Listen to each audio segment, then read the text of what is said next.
लाडकी बहीण योजनेबाबत नागपूर खंडपीठाची राज्य सरकारला नोटीस। अनिल वडपल्लीवार यांच्या याचिकेवर सुनावणी झाली। मोफत योजनांवर बंदी घालावी याचिकाकर्त्याची मागणी। 23 ऑक्टोबरपर्यंत मुख्य सचिव आणि वित्त सचिवांना जबाब नोंदवण्याचे आदेश। मनसे अध्यक्ष राज ठाकरे उद्या आणि परवा नाशिकच्या दौऱ्यावर। विधानसभा निवडणुकीच्या पार्श्वभूमीवर राज ठाकरेंचा दौरा। राहुल गांधी आज आणि उद्या कोल्हापूरच्या दौऱ्यावर। शिवरायांच्या पुतळ्याचं अनावरण करणार। राहुल गांधी संविधान सन्मान संमेलनालाही हजेरी लावणार। पश्चिम महाराष्ट्रात भाजपला धक्का। हर्षवर्धन पाटील भाजपला सोडचिठ्ठी देत शरद पवार गटात प्रवेश करणार। सकाळी 10 वाजता पत्रकार परिषद। हर्षवर्धन पाटील यांनी पक्षप्रवेशाआधी सिल्व्हर ओकवर शरद पवारांची भेट घेतली। मुलांसह कार्यकर्त्यांकडून पक्षाच्या नावासह तुतारी चिन्हाचं स्टेटस। अजितदादांचा बारामती विधानसभेतून उमेदवारीवर सस्पेन्स कायम। मी जो उमेदवार देणार त्याचंच काम करायचंय, अजितदादांच्या कार्यकर्त्यांना सूचना। हर्षवर्धन पाटील यांची मुलगी अंकिता पाटीलही आज भाजप युवा मोर्चाच्या पदाचा राजीनामा देणार। अंकिता पाटीलही पवार गटात प्रवेश करणार। मराठी भाषेला अखेर अभिजात भाषेचा दर्जा। केंद्र सरकारचा मोठा निर्णय। मराठीसह 5 भाषांना अभिजात दर्जा। मराठीसह पाली, बंगाली, आसामी, प्राकृत भाषेला अभिजात भाषेचा दर्जा प्राप्त। तर विधानसभेपूर्वी केंद्र सरकारचा मोठा निर्णय। मराठी भाषा भारताचा अभिमान। पंतप्रधान नरेंद्र मोदींचं ट्विट। मराठी भाषा ही कायमच भारतीय वारशाचा आधारस्तंभ राहिली आहे। मराठीला अभिजात भाषेचा दर्जा मिळाल्यानंतर मोदींचं ट्विट। अखेर माय मराठीला अभिजात भाषेचा दर्जा मिळाला। एका लढ्याला यश आलं। मुख्यमंत्री शिंदेंनी मोदींसह केंद्राचे आभार मानले। आजचा दिवस माय मराठीच्या इतिहासातील एक ऐतिहासिक दिवस। उपमुख्यमंत्री फडणवीसांची ट्विट करत केंद्राचे आभार। मराठी भाषिकांचं मनपूर्वक अभिनंदन। हा मराठी माणसाचा मोठा विजय। मराठीला अभिजात भाषेचा दर्जा मिळाल्यानंतर ठाकरे गटाचं ट्विट। लोकसभा निवडणुकीवेळी मोदींकडे मराठीला अभिजात दर्जासाठी ठामपणे मागणी केली होती। राज ठाकरेंकडून शिवतीर्थवरील सभेचा व्हिडिओ ट्विट। केंद्राच्या निर्णयाचं स्वागत, पण निवडणुकीच्या काळात घेतलेला निर्णय जुमला ठरू नये। नाना पटोलेंचा केंद्रावर निशाणा। निवडणुका हरणार असल्यानं मराठीला अभिजात भाषेचा दर्जा। मराठी माणसाच्या नोकऱ्या गुजरातला गेल्या त्या परत द्या। आदित्य ठाकरेंची सत्ताधाऱ्यांवर टीका।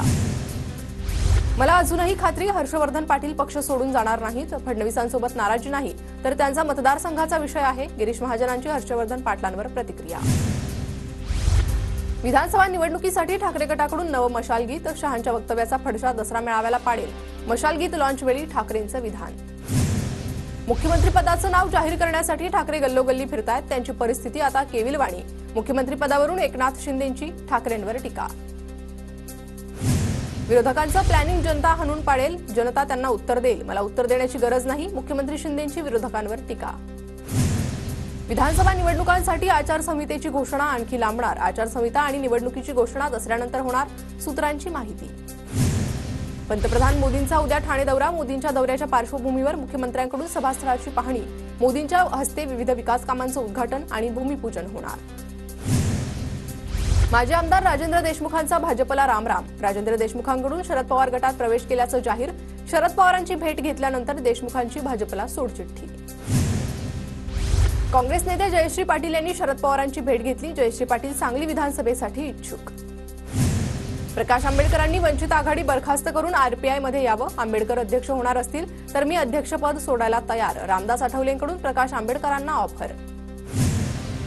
मनोज जरांगेंच्या नवीन कार्यालयाचं आज नारायणगडाचे महंत शिवाजी महाराजांच्या हस्ते उद्घाटन होणार। पैठण फाट्यावर जरांगेंच्या छत्रपती भवन कार्यालयाचं काम पूर्ण। मंत्री राधाकृष्ण विखे पाटलांनी सपत्नीक रेणुका देवीचं दर्शन घेतलं। निवडणुकीत महायुतीला यश द्या, माहुरच्या देवीकडे विखे पाटलांचं साकडं। काँग्रेस प्रदेशाध्यक्ष नाना पटोलेंकडून कोराडीच्या जगदंबा देवीचं दर्शन। कोराडी देवी मंदिर ट्रस्टचे अध्यक्ष चंद्रशेखर बावनकुळेंचीही उपस्थिती। सोलापूरचे पालकमंत्री चंद्रकांत पाटलांनी घेतलं रूपाभवानी देवीचं दर्शन। तुळजाभवानीचे प्रतिरूप असल्याचे रूपाभवानी देवीची महती। विरोध केल्यास शिवसैनिक पूर्ण हिशोब घेतील। ज्या पद्धतीनं भाजप कार्यकर्ते सिल्लोडमध्ये काम करतील त्याच पद्धतीनं शिवसैनिक मराठवाड्यासह राज्यभर काम करतील। अब्दुल सत्तारांचा इशारा। अब्दुल सत्तारांमध्ये भाजपनेच ताकद निर्माण केली। आता भाजपकडून सत्तारांविरोधात मोर्चे। भाजपची सहकारी पक्षांना संपवण्याची वृत्ती। अंबादास दानवेंची टीका। पिंपरी चिंचवडमध्ये मंत्री अब्दुल सत्तारांविरोधात घोषणाबाजी। बाजार समिती परिषद कार्यक्रमातला प्रकार। घोषणाबाजीनंतर अब्दुल सत्तार कार्यक्रमातून निघून गेले।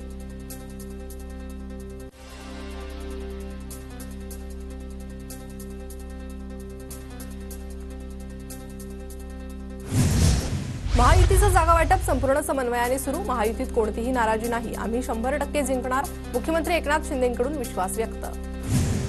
महायुतीच्या काही किरकोळ जागांपुरती सहमती बाकी, निवडून येण्याची क्षमता हाच जागा वाटपाचा क्रायटेरिया, सुनील तटकरे यांची माहिती. महाविकास आघाडीचा फॉर्म्युला जवळपास ठरलाय, ठाकरे गटाला 95 ते 100, काँग्रेसला 100 ते 105 तर पवार गटाला 80 ते 85 जागा मिळण्याची शक्यता. 26 नोव्हेंबरपूर्वी नवी विधानसभा आणावीच लागेल, दसऱ्यापूर्वी जागा वाटपाचं चित्र स्पष्ट होईल, संजय राऊतांची माहिती.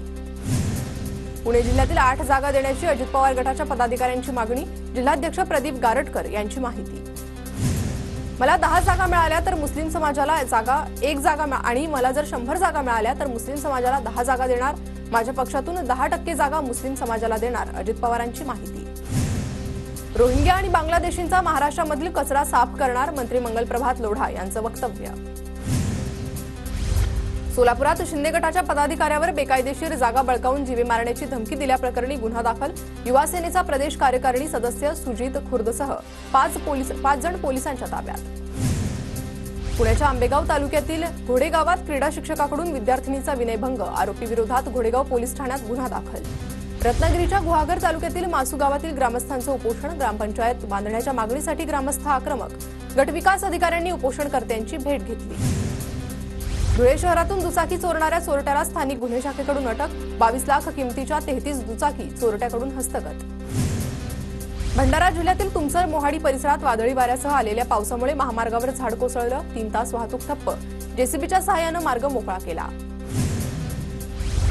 ठाणे अनुदानित वसतिगृह कर्मचाऱ्यांचं धरणे आंदोलन सुरू, वेतन श्रेणीच्या न्याय मागण्यासाठी राज्यभरात कर्मचाऱ्यांचं आंदोलन, मुख्यमंत्र्यांनी तोडगा काढण्याची आंदोलकांची मागणी. नवी मुंबईतील बेलापूरच्या मैदानावर हॉस्पिटल बांधण्यास मनाई, उच्च न्यायालयानं महापालिकेला खडसावलं, कोणतेही बांधकाम करण्यास मज्जाव. जळगावातील छत्रपती संभाजीराजे नाट्यगृहात महाराष्ट्राची उद्योग भरारी कार्यक्रम संपन्न, उद्योगमंत्री उदय सामंतांची कार्यक्रमाला उपस्थिती.